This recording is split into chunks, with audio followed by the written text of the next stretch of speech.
Hello everyone, how are you all? I hope you guys are doing well. Welcome back to our channel.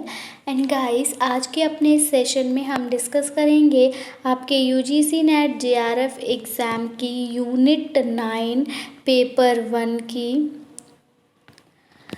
जिसमें कि हम आपके solar energy और wind energy 2 types की energy को discuss करने वाले हैं।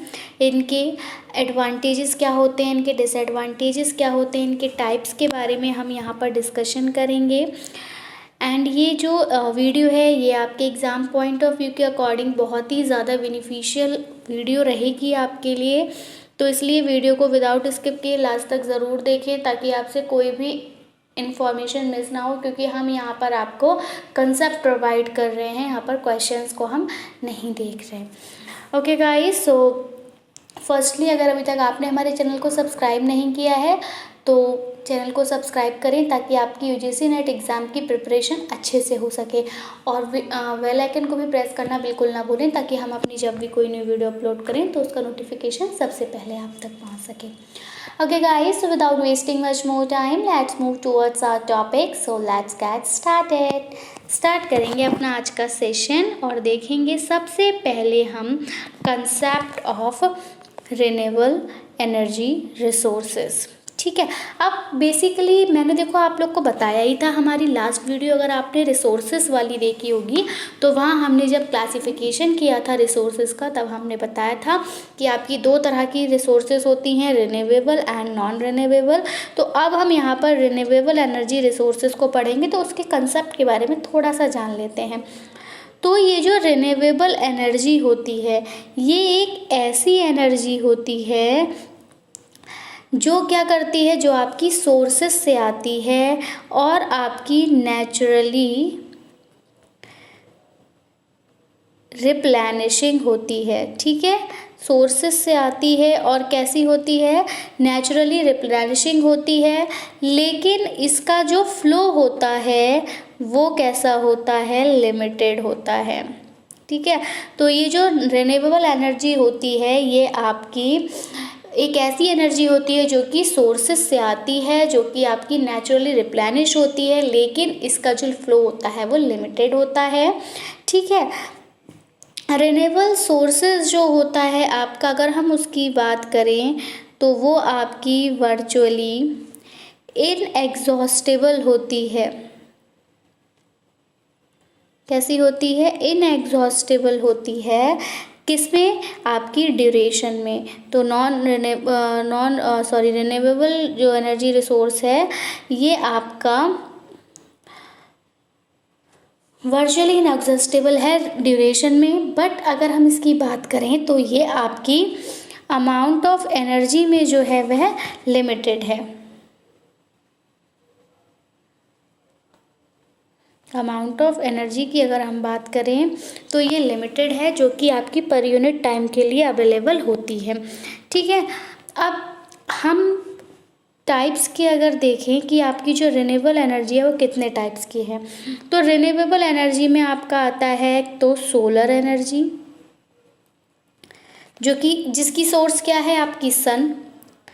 विंड एनर्जी, जिसका सोर्स क्या है, विंड है। आपकी बायोमास एनर्जी, जिसका सोर्स क्या है आपका जो भी लिविंग बीइंग्स होते हैं उनसे निकलने वाला वेस्ट। ठीक है, नेक्स्ट आपकी थर्मल एनर्जी।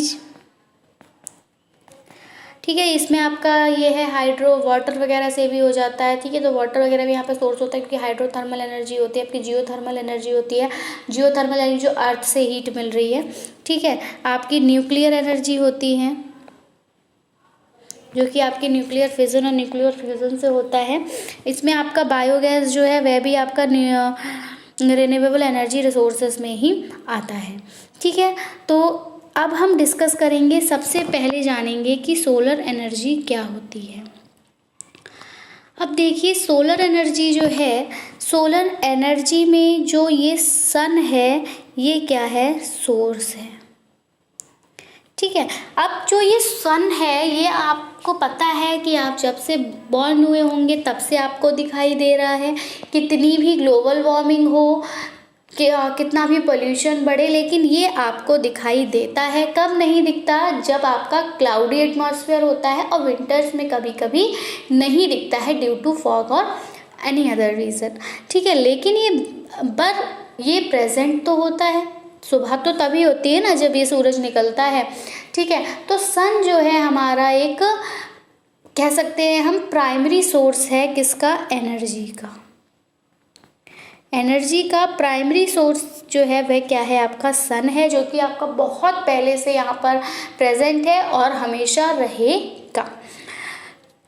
तो सोलर एनर्जी को अगर हम डिफाइन करें तो ये क्या, इसमें क्या होता है?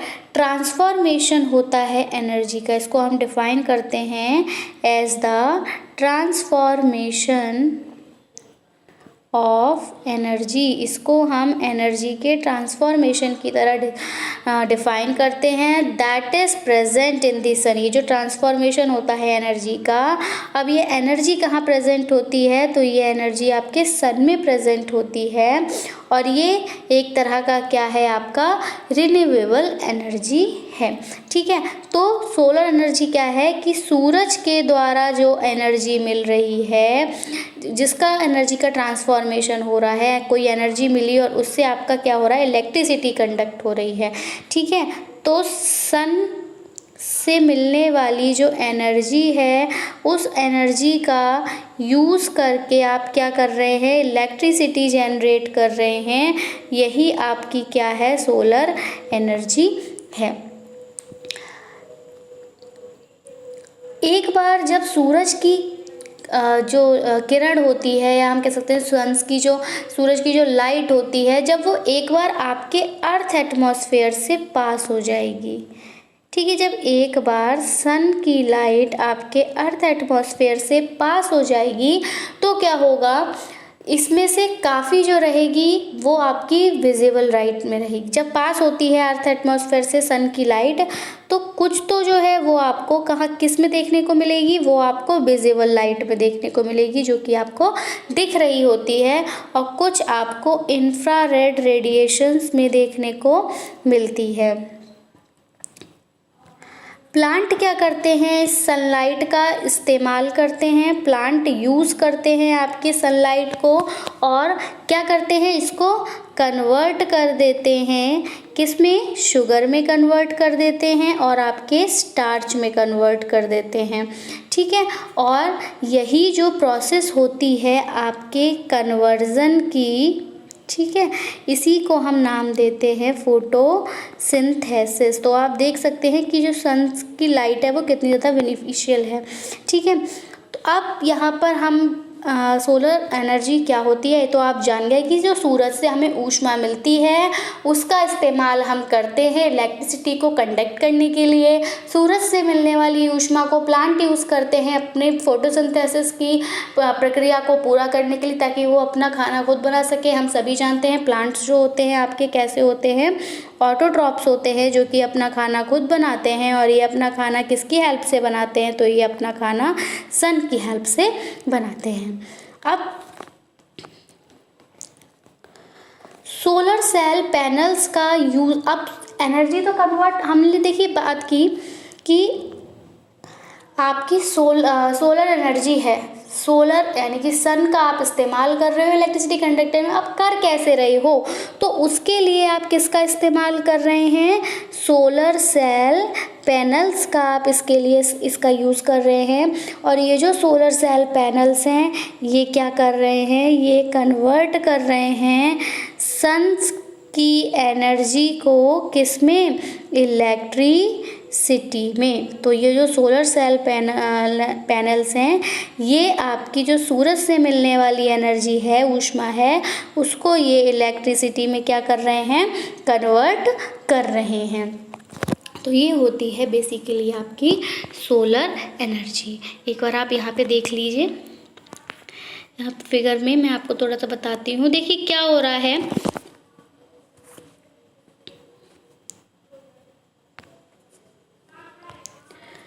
सोलर रेडिएशंस आ रही हैं सन से, ठीक है। ये रही आपकी सोलर रेडिएशंस।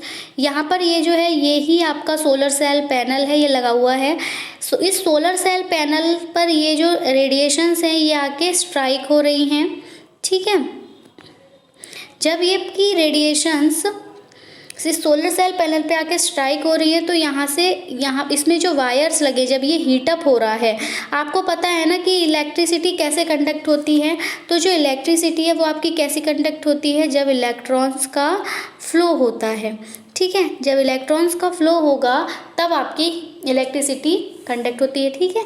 तो अब जब सोलर सेल जो सोलर सेल है इस पे जब सन की हीट आई, सन की रेडिएशंस आई और इसने इसको क्या कर दिया, वार्म अप कर दिया। जब ये वार्म अप हो गया तो यहाँ पर जो इलेक्ट्रॉन्स प्रेजेंट होंगे वो अब क्या करेंगे, मूव करना स्टार्ट कर देंगे। जब इलेक्ट्रॉन्स मूव करेंगे इन वायर्स के थ्रू तो अब यहाँ पे क्या दौड़ने लगेगा, इलेक्ट्रिक करंट दौड़ने लगेगा। जब इलेक्ट्रिक करंट दौड़ेगा और उसको आप किसी भी बल्ब या किसी भी फैन पे अटैच करेंगे तो जब इलेक्ट्रॉन्स का फ्लो होगा तो वहाँ पर वो चीज़ क्या करेगी, बल्ब होगा तो जल जाएगा, फैन होगा तो चलने लगेगा। तो क्या हो गया, आपका सोलर एनर्जी किस में कन्वर्ट हो गई, सोलर एनर्जी आपकी इलेक्ट्रिसिटी पे कन्वर्ट हो गई। और ये एनर्जी कैसी है आपकी, बहुत ही इको फ्रेंडली है, ये आपके एनवायरनमेंट को कोई नुकसान नहीं पहुँचाती है, ठीक है। तो ये तो रहा आपका सोलर एनर्जी। अब बात आती है कि आपको सोलर एनर्जी का इस्तेमाल क्यों करना चाहिए, ठीक है। तो देखिए सोलर एनर्जी की अगर हम बात करें तो ये आपको कैसे मिलती है, ये आपकी फ्रीली है नेचर में। अगर आप सोलर सेल पैनल को अपने घर पर लगाते हैं तो आप इलेक्ट्रिसिटी को कैसे ले पाएंगे, फ्री में ले पाएंगे। वैसे तो आपको पता है ना, जब आप इलेक्ट्रिसिटी का कनेक्शन कराते हैं तब आपको पेमेंट करना होता है इलेक्ट्रिसिटी बिल का, और आपको पता ही है इलेक्ट्रिसिटी बिल कितना ज़्यादा आता है, ठीक है। तो इलेक्ट्रिसिटी बिल जो बहुत ज़्यादा कॉस्टली होता है, लेकिन अगर आप सोलर सेल पैनल के यूज़ से अपने इलेक्ट्रिसिटी जनरेट करेंगे तो वो कैसा रहेगा, आपको नेचर में फ्री मिलेगा। साथ ही साथ ये इको फ्रेंडली होगा, ठीक है, एनवायरनमेंट को कोई भी नुकसान नहीं पहुंचाएगा, ठीक है। और आप इसका इस्तेमाल अपने वेरियस पर्पसेस के लिए कर सकते हैं। नेक्स्ट हम बात करेंगे सोलर पावर के एडवांटेज और डिसएडवांटेज क्या होते हैं। सोलर एनर्जी, देखिए अगर हम कोई भी चीज़ यूज़ कर रहे हैं तो उसका कुछ ना कुछ फ़ायदा भी होता है और कुछ ना कुछ नुकसान भी होता है। तो फ़ायदा क्या है, सबसे पहले जान लेते हैं हम एडवांटेजेस के बारे में कि सोलर एनर्जी के क्या एडवांटेजेस हैं, उनसे क्या हमें लाभ मिलता है। तो सबसे पहले अगर हम बात करें तो ये आपकी क्या है, ये आपकी क्लीनेस्ट फॉर्म ऑफ एनर्जी है। कैसी एनर्जी है, क्लीनेस्ट फॉर्म ऑफ एनर्जी है, मतलब इसमें कोई भी पॉल्यूटेंट प्रेजेंट नहीं है। क्योंकि ऐसा क्यों है, क्योंकि यहाँ पर एमिशन नहीं हो रहा है कार्बन डाइऑक्साइड का। क्यों है, क्योंकि यहाँ पर एमिशन नहीं हो रहा है कार्बन डाइऑक्साइड का, ठीक है। कार्बन डाइऑक्साइड का एमिशन ना होने की वजह से ये आपकी क्या है, क्लीनेस्ट फॉर्म ऑफ एनर्जी है। जैसे कि आपके अगर आपको देखिए फॉसिल फ्यूल से अगर आप एनर्जी ले रहे हैं तो फॉसिल फ्यूल का कंबशन से आपको पता है कि कार्बन मोनोऑक्साइड जो है वो जनरेट होती है, और ये कार्बन मोनोऑक्साइड हमारे एनवायरनमेंट के साथ साथ ह्यूमन हेल्थ पर भी बहुत बड़ा प्रभाव डालती है। तो इसलिए जो सोलर पावर है इसका सबसे बड़ा एडवांटेज ये है कि ये क्लीनेस्ट एनर्जी है, क्योंकि यहाँ पर कार्बन डाइऑक्साइड का एमिशन नहीं होता है। कार्बन डाइऑक्साइड का जब एमिशन नहीं होगा तो आपका क्या नहीं होगी, आपकी ग्लोबल वार्मिंग नहीं होगी। ग्लोबल वार्मिंग में क्या होता है, अर्थ का जो टेम्परेचर होता है वह क्या कर जाता है, इंक्रीज कर जाता है। तो जब अगर आप सोलर एनर्जी का यूज़ करेंगे तो क्या होगा, ग्लोबल वार्मिंग नहीं होगी। नेक्स्ट जो इसका एडवांटेज है वह क्या है कि ये रिन्यूएबल है, यानी कि यहाँ पर आपको एम्पल अमाउंट जो है एनर्जी का वो अर्थ पर प्रेजेंट है, ठीक है। एनर्जी का एम्पल अमाउंट जो है वह आपका अर्थ पर क्या है, प्रेजेंट है या हम कह सकते हैं अवेलेबल है। और कब तक है? जब तक कि आपका सूरज है, यानी कि as long as the sun exist, यानी कि आप सोलर एनर्जी कब तक ले सकते हैं? तो सोलर एनर्जी को आप तब तक ले सकते हैं जब तक कि आपका अर्थ पर क्या है, ये सन रहेगा, तब तक आपकी सोलर एनर्जी अवेलेबल रहेगी। नेक्स्ट तो यानी कि रिन्यूएबल है। दूसरी कैसी है? ये आपकी रिलायबल है, यानी कि विश्वसनीय है। कैसे? क्योंकि जो भी एनर्जी आप स्टोर करते हो, जो भी एनर्जी आप स्टोर करते हो, एनर्जी कहाँ स्टोर करोगे आप? बैटरी में स्टोर करोगे, ठीक है। तो यहाँ पर कोई भी क्वेश्चन नहीं रह जाता अनरिलायबिलिटी, क्योंकि अब तो एनर्जी आपकी बैटरी में स्टोर है तो आप इसको तो फिर यूज़ करते ही करते हैं। ऐसा नहीं है कि अगर बैटरी आपकी चार्ज होगी तो उसके बाद फिर ये यूज़ नहीं करी जाएगी। और वैसे क्या है, आपकी इलेक्ट्रिसिटी का जब आप कनेक्शन कराते हैं तो कोई गारंटी नहीं है कि वो सही है या गलत है, ख़राब भी हो सकती है। तो आपको दोबारा से क्या करना पड़ेगा? इलेक्ट्रिशियन को बुलाना पड़ेगा। ऐसा होता है ना, लाइट नहीं आती है तो तब भी आप यूज़ नहीं कर सकते। लेकिन अगर आपने अपनी बैटरी चार्ज कर ली है तो लाइट हो या ना हो, आप लाइट से चलने वाली चीज़ों का इस्तेमाल कर सकते हैं। दूसरा है सबसे बड़ी बात कि ये मैंने बताया ही कि ये कैसी होती है, कॉस्टली नहीं होती ज़्यादा, ठीक है, ज़्यादा कॉस्टली नहीं होती, यानी कि जो इसकी यूटिलिटी कॉस्ट होती है उसमें क्या होता है, रिडक्शन होता है इसकी यूटिलिटी कॉस्ट में, ठीक है। और लास्ट जो उसका एडवांटेज है वो क्या है कि ये आपकी फ्री एनर्जी है, क्योंकि हम इसको क्या कर सकते हैं, ईज़िली ट्रैप कर सकते हैं। ईज़िली ट्रैप्ड हम इसको कैसे करेंगे? तो ईज़िली ट्रैप हम इसको किससे करते हैं? सन से करते हैं। किसके थ्रू करते हैं? आपके सोलर पैनल के थ्रू करते हैं, ठीक है। अब हम इसके डिसएडवांटेजेस एक बार देख लेते हैं। तो डिसएडवांटेजेस की अगर हम बात करें तो क्या है कि जो प्रोडक्शन डिसएडवांटेज, इसके जो नुकसान हैं या ड्रॉबैक्स हैं वो ये हैं कि जो प्रोडक्शन होता है इसका वो बहुत कम होता है आपका किस सीज़न में? विंटर सीज़न में। अब विंटर सीज़न में प्रोडक्शन कम क्यों होता है? क्योंकि आपको पता है विंटर्स में इतना सन जो है वो नहीं निकलता है। इस वजह से जब बादल रहेंगे, जब सूरज निकलेगा नहीं या सूरज में गर्मी नहीं होगी तो सन की जो रेडिएशंस हैं वो हमारी पृथ्वी तक नहीं आएंगी, और जो भी हमने सोलर पैनल लगा रखे हैं, सोलर सेल पैनल, वो क्या होंगे? चार्ज नहीं होंगे। जब वो चार्ज नहीं होंगे तब आप उनको यूज़ नहीं कर सकते इलेक्ट्रिसिटी जनरेशन में। तो ये एक ड्रॉबैक रहता है। दूसरा ये है कि जो इंस्टॉलेशन होता है इसका, यानी कि जब हम इसको सबसे पहले लगवाते हैं, इसकी जो शुरुआती कॉस्ट होती है, कह सकते हैं हम, जो इसकी इनिशियल कॉस्ट होती है जब हम इसको इंस्टॉल करा रहे होते हैं तो वो एक्सपेंसिव होती है, ठीक है। शुरुआत में आपको जो है ज़्यादा पैसा लगाना पड़ता है। क्योंकि एक्सपेंसिव क्यों होती है? क्योंकि जब आप सोलर सेल पैनल खरीद के लाएंगे तो वो भी एक्सपेंसिव होगा, प्लस जो आप मटेरियल्स का यूज़ करेंगे इसको इंस्टॉल कराने में वो भी एक्सपेंसिव होते हैं। दूसरा ये आपका क्या करता है, स्पेस का जो है कंजम्पशन ज़्यादा करता है। वैसे आप लोगों ने देखा होगा आपके घरों में जो इलेक्ट्रिसिटी का मीटर लगा होता है वो कितने से एरिया में लगा होता है? अप्रॉक्सीमेटली आपके एक स्क्वायर के एरिया में लगा होता है। लेकिन इसके लिए आपको एक वाइड एरिया की ज़रूरत पड़ेगी। सोलर सेल पैनल कुछ इस तरह से बड़ा होता है तो ये आपका क्या करता है, स्पेस का कंजप्शन ज़्यादा करता है। ये थे इसके डिसएडवांटेजेस। फिर आपके कुछ टाइप्स के सोलर एनर्जीज़ यहाँ पर पाई जाती हैं। कैसी कैसी सोलर एनर्जी होती हैं? तो आपकी देखिए, पहली सोलर एनर्जी का अगर हम बात करें तो ये है आपकी passive solar energy. Passive solar energy आपको नाम से ही पता चल रहा होगा कि ये क्या करती है, आपकी जो सन की एनर्जी होती है उसको ट्रैप करती है बिना किसी मैकेनिकल डिवाइस के यूज़ के, यानी कि बिना किसी मैकेनिकल डिवाइस को यूज़ करे ये सन को क्या कर लेती है, ट्रैप कर लेती है। दूसरा आपका है एक्टिव सोलर एनर्जी, तो ये क्या करती है, ये यूज़ करती है मैकेनिकल डिवाइस को ताकि ये कलेक्ट कर सके, स्टोर कर सके और डिस्ट्रीब्यूट कर सके एनर्जी को। ठीक है। थर्ड वन है सोलर थर्मल एनर्जी। तो ये जो सोलर थर्मल एनर्जी है ये आपकी कैसे ऑब्टेन होती है, ये आपकी ऑब्टेन होती है जब आप सोलर एनर्जी को किस में कन्वर्ट कर देते हो, हीट में कन्वर्ट कर देते हो। किसको, सोलर एनर्जी को आपने किस में कन्वर्ट किया, हीट में, तो आपको क्या मिलेगी, सोलर थर्मल एनर्जी मिलेगी।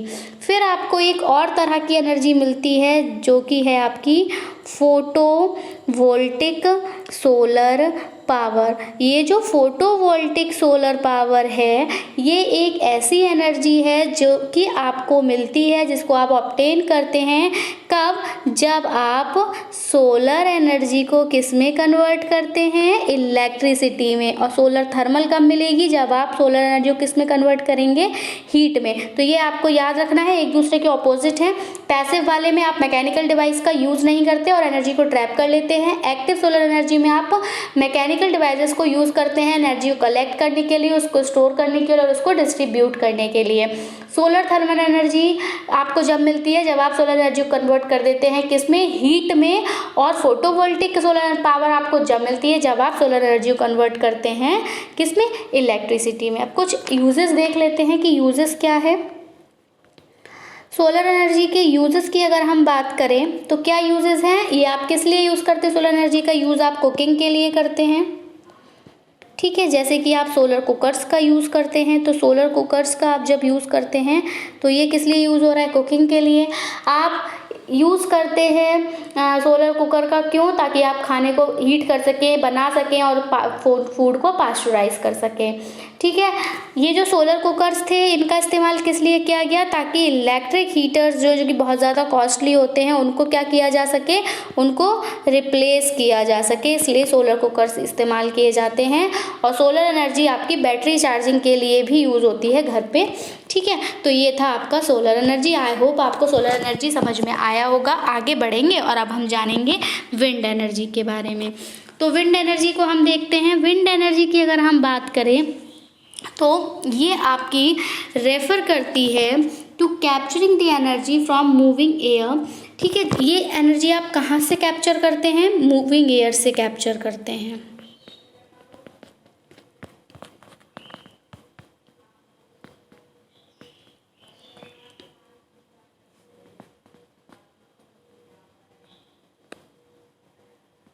जो हवा चल रही होती है उस चलती, क्योंकि आप सभी को पता है विंड क्या है, विंड क्या है आपकी, मूविंग एयर है, यानी कि चलती हुई हवा जो है वह आपकी विंड कहलाती है।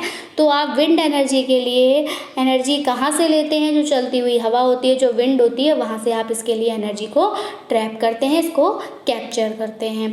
अब आप क्या करते हैं, विंड का जो विंड से आपने एनर्जी ली, जो विंड से आपने एनर्जी को कैप्चर किया, अब आप इस एनर्जी को किस में कन्वर्ट कर देते हैं, इलेक्ट्रिसिटी में कन्वर्ट कर देते हैं। तो यही आपकी कहलाती है विंड एनर्जी। ठीक है, अब हम जानेंगे, देखिए इस तरह से आपको फोटो दिखाई देता है विंड एनर्जी का। ये आपके विंड टरबाइंस, जो इनको क्या कहा जाता है, बेसिकली विंड टरबाइंस कहा जाता है। ये जो विंड टरबाइंस होते हैं इनका इस्तेमाल किया जाता है इलेक्ट्रिसिटी को जनरेट करने के लिए। जिस तरह से हम सोलर एनर्जी से इलेक्ट्रिसिटी को जनरेट कर रहे थे सोलर पैनल के यूज़ से, वैसे ही हम इन विंड टरबाइंस के यूज़ से यहाँ पर इलेक्ट्रिसिटी को जनरेट करते हैं। और ये विंड टरबाइंस आपको कुछ इस तरह से दिखाई देते हैं। आगे अब हम जानेंगे विंड एनर्जी के क्या एडवांटेजेस हैं और क्या इसके डिसएडवांटेजेस हैं। तो एडवांटेजेस की अगर हम बात करें तो जो विंड एनर्जी होती है ये आपकी कैसी है, ये जो है आपकी कॉस्ट इफ़ेक्टिव है, मतलब ज़्यादा कॉस्टली नहीं है। ठीक है, ये एक तरह की आपकी एक ऐसी एनर्जी है जो कि आपकी कैसी है, लो प्राइस्ड एनर्जी है। कैसी एनर्जी है, लो प्राइस्ड एनर्जी है। दूसरा जो इसका एडवांटेज है वह ये है कि यूएस में जब इन विंड टरबाइंस को लगाया गया तो इन विंड टरबाइंस को लगाने से क्या हुआ था, विंड सेक्टर एम्प्लॉयज़ की जो रेशियो था वो यहाँ पर बढ़ा था, तो आप कह सकते हैं कि एम्प्लॉयमेंट प्रोवाइड कर रहा है, ये भी एक इसका एडवांटेज है। और आपको पता है ये जब यूएस में विंड टर्बाइंस लगाए गए थे तो यहाँ पर विंड सेक्टर एक बनाया गया था और वहाँ पे कम से कम 100,000 वर्कर्स का क्या किया गया था, 100,000 वर्कर्स को अपॉइंट किया गया था। और विंड टरबाइन टेक्नीशियन जो है वो यहाँ पर एक फास्टेस्ट ग्रोइंग जॉब रही थी अमेरिका में। ठीक है, तो अमेरिका में जब ये विंड टरबाइन लगाए गए थे तो विंड टरबाइन टेक्नीशियन की जॉब भी वहाँ पर नई निकली थी, तो ये एक एडवांटेज हुआ। दूसरा ये आपका क्या है, ये आपका एक क्लीन फ्यूल सोर्स है। ठीक है, दूसरा ये आपका पोल्यूट नहीं करता एयर को, जैसे कि आपके फॉसिल फ्यूल के कंबशन से होता है। और ये आपकी कैसी है, एक डोमेस्टिक सोर्स ऑफ एनर्जी है। कैसी है, डोमेस्टिक सोर्स ऑफ एनर्जी है और आपकी सस्टेनेबल है। सस्टेनेबल वर्ड तो जहाँ आता है वो बहुत ही ज़्यादा पॉजिटिव होता है। इट मीन्स ये थे इसके एडवांटेजेस। आई होप आपको समझ आए होंगे। दूसरी बात करें इसके डिसएडवांटेजेस की। अब देखिए फ़ायदा है तो कुछ नुकसान भी होगा। अब नुकसान क्या है उसको देख लेते हैं। सबसे बड़ा जो इसका नुकसान है वह क्या है कि ये जो विंड एनर्जी होती है ये कंसिस्टेंटली जो है वो आपकी प्रोड्यूस नहीं हो सकती। ठीक है, इसमें थोड़ा समय लगता है इसको प्रोड्यूस होने में। ठीक है, और ये कब प्रोड्यूस होगी, जब विंड ब्लो करेगी। जब विंड ब्लो नहीं करेगी तो ये प्रोड्यूस भी नहीं हो सकती। तो ये कंसिस्टेंटली प्रोड्यूस नहीं होती, जब विंड ब्लो करेगी तभी ये प्रोड्यूस होगी। अब दूसरा डिसएडवांटेज ये रहता है कि ये जो टरबाइंस लगाए गए हैं इन टरबाइंस का क्या रहता है, ये टरबाइंस जो है वो वाइल्ड लाइफ पर इफेक्ट डालते हैं। कैसे डालते हैं वाइल्ड लाइफ पर इफेक्ट, मान लीजिए कि आपकी बर्ड्स उड़ रही हैं, बैट्स उड़ रहे हैं या फिर कोई भी फ्लाइंग क्रिएचर्स जो हैं जब वो उड़ रहे होते हैं तो बहुत ज़्यादा स्लिम चांसेस रहते हैं कि वो सर्वाइव कर जाएं, क्योंकि अगर ये जब ये रोटेट कर रहा होता है, ये जो ब्लेड्स आपको ये दिखाई दे रहे हैं, ये ब्लेड्स क्या कर रहे होते हैं, ये ऐसे से ऐसे करके रोटेट कर रहे होते हैं सर्कल में। जैसे आप बचपन में फ़ैन आता था, एक आप खरीदते थे, ठीक है, साइकिल से बेचने आता था, उस फ़ैन को, वो फ़ैन जिस तरह से मूव करता था उसी तरह से ये मूव करते हैं। तो जब ये मूव करते हैं तो अब कोई भी बर्ड अगर उड़ के जा रही है तो वो इससे टकरा सकती है। जब इससे टकराएगी तो ये जो है ये आपके कैसे हैं, शार्प है, तो क्या होगा, वो कट सकती है। तो विंड हो गए, बैट्स हो गए, अदर दूसरे फ्लाइंग क्रिएचर जो भी हैं उनके सर्वाइवल के जो हैं वो बहुत ही कम चांस रह जाते हैं अगर वो इनसे हिट हो जाते हैं तो। ठीक है, दूसरा क्या है कि ये क्या करते हैं, नॉइस क्रिएट करते हैं। क्या करते हैं, नॉइस क्रिएट करते हैं। तो जो सबसे बड़ा डिसएडवांटेज है वो ये भी है कि ये नॉइस क्रिएट करते हैं, तो नॉइस जो है वो प्रॉब्लम रहती है वहाँ के आसपास के लोगों को जो कि इस विंड टरबाइन के आसपास रह रहे होते हैं। ठीक है, अब विंड टरबाइन जो है वो कहाँ पर बिल्ड किए जाते हैं, इनको हाई प्लेस पर बिल्ड करना होता है, ऊंचाई पे इनको लगाना होता है ताकि ये विंड को कैप्चर कर सके, ज़्यादा से ज़्यादा विंड कैप्चर कर सके, इसलिए इनको ऊंचाई पर लगाना होता है, जो कि क्या करते हैं, किसी भी एक लैंडस्केप को जो है वो उसका स्ट्रक्चर को जो है वो बिगाड़ देते हैं। ठीक है, ये डिसएडवांटेजेस थे। दूसरा हम जानते हैं टाइप्स ऑफ विंड टरबाइंस। तो हम यहाँ पर आपके बेसिकली 2 टाइप्स पढ़ेंगे विंड टरबाइंस के। ठीक है, एक तो आपका होता है हॉरिजॉन्टल, यहाँ पर आपका क्या होगा, ब्लेड जो होगा हॉरिजॉन्टल लगा होगा, हॉरिजॉन्टल एक्सिस विंड टरबाइन होता है। और दूसरा आपका वर्टिकल विंड टरबाइन होता है। विंड एनर्जी जो कन्वर्जन डिवाइस होता है वही विंड टरबाइन कहलाता है और उसमें उनके एक्सिस अलाइनमेंट के बेसिस पे ये 2 तरह के होते हैं। अब हम देखेंगे सबसे पहले आपका हॉरिजॉन्टल विंड टरबाइन।